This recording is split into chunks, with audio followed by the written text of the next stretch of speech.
In the car, listen and pick it apart. Man. This shit is garbage. And I started from the top like a snowman. Yeah.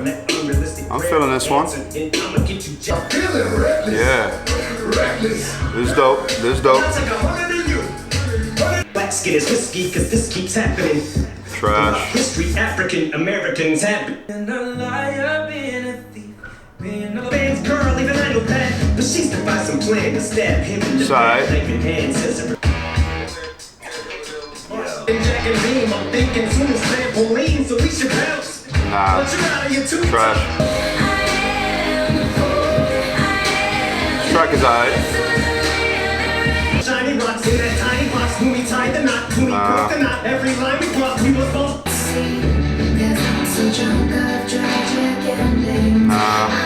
She's blowing in the air. Rise and shine like a new day is dawned on me. This track is dope. I like this track. Yeah. Eminem's album is maybe not trash. It's not great, but I think it's just not great. It starts off real strong with Walk on Water. I think that track definitely could have been better, but the Beyonce feature to me automatically makes it dope. I love the sound of Beyonce's voice. Believe is actually a pretty good track. Chloroseptic with Fresher. He sounds dope on the hook. Eminem definitely should have gave him a verse. Could have been a much better track, but it's got good energy to it. Then it gets pretty mediocre all the way up until In Your Head with that sample. The Cranberry Zombie, which was a really big hit in the 90s. Sample was dope. I'm really digging that. And then Castle got a good Eminem type of like melodic flow to it. And then A Rose is kind of a strong song to finish with as well. The beginning starts off strong, gets very mediocre throughout the middle. I think there's probably even too many tracks on this album because there's so many of them that are like mediocre. I don't mind the Kalani feature. I don't mind the Alicia Keys feature, but it sounds very much like the New York track she did with Jay-Z. I don't know, man. This album definitely is not good. Moving on. I want to talk about some of these stamps today. DJ Who Kid was on the show today.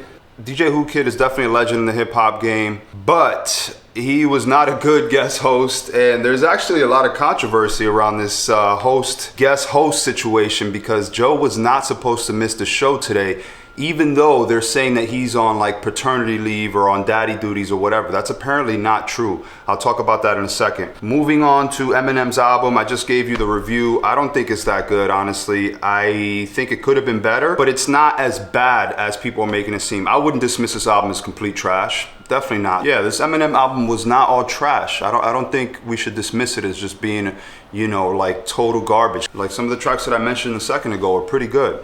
So at 15 minutes, they talk about Nicki Minaj and her tweet about the success of white rappers. I don't think she was, I didn't really take it as a negative thing what she was saying. I think she genuinely is probably interested in signing. She's probably moving into that phase of her career where she's gonna sign new acts.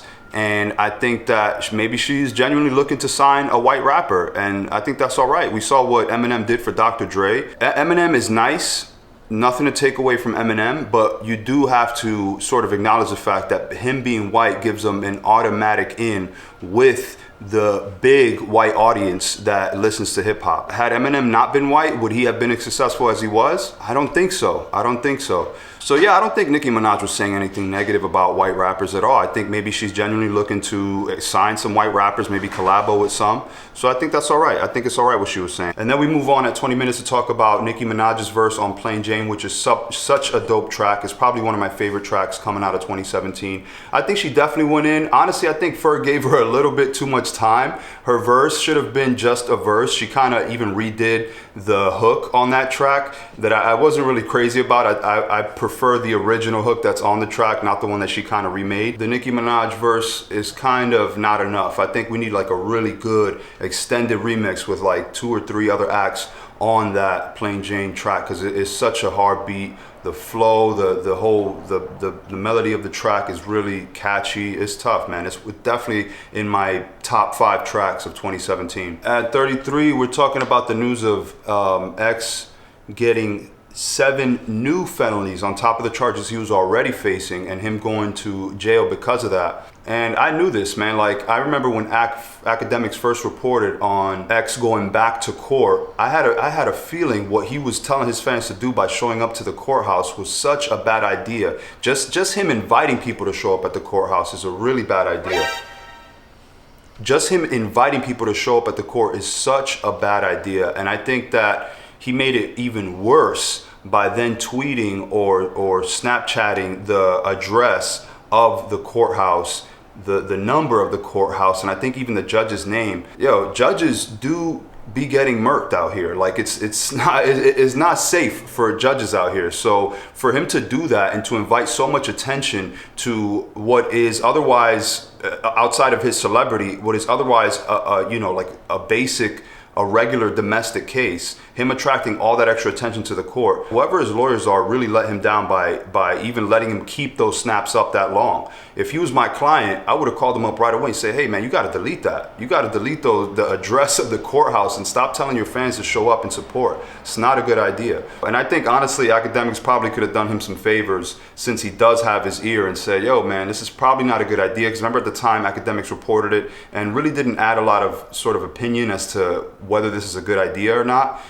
So, and Academics definitely had a lot of thoughts on Meek Mill's legal strategy. So I'm not sure why in this case with X, why he didn't sort of maybe, share his opinion on whether this was a good or a bad idea. So yeah, this is a shame for X, and this is tough, man. 7 new felonies. If you're facing 1 felony, that's tough.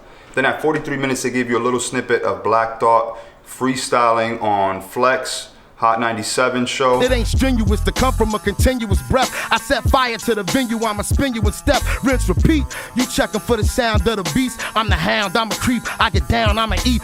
Man, he really goes in. I thought for a second there, I thought maybe Tory Lanez had the best freestyle of 2017. I would give it to Black Thought. I think he had the strongest freestyle of 2017. Yeah, man, I really like Black Thought. I really like the Roots. I actually saw them live once before, and they really go in. Their live shows are always turned up. Their live shows is probably one of the best that you can see. I don't know if it's still the case. This was a few years back. And then I did see them live again because I went to see the Jimmy Fallon show. It's different, man. Like, them signing on to NBC and being the in-house band at Jimmy Fallon, I think that really changed the perception of the Roots and how hip-hop or how authentic they are. I think it moved them into the mainstream in a totally different way, and so a lot of people sleep on them because of that. Like, Black Thought doesn't even go by Black Thought on Jimmy Fallon. He goes by his first name, Tariq. So I'm not really sure what that's done for their branding, positive or negative, but he's definitely very much slept on, and I will easily say he got the best freestyle of 2017 on Flex. All right, so real quick, let's talk about the guest for today's show, DJ Who Kid. I thought he should have brought, maybe, it's uncomfortable being on camera the first time, so maybe he wasn't totally himself. A lot of people are roasting him in the comments for his Supreme getup. I kind of have to agree. I don't think he's too old to be wearing Supreme like that, but he has definitely got the whole hype beast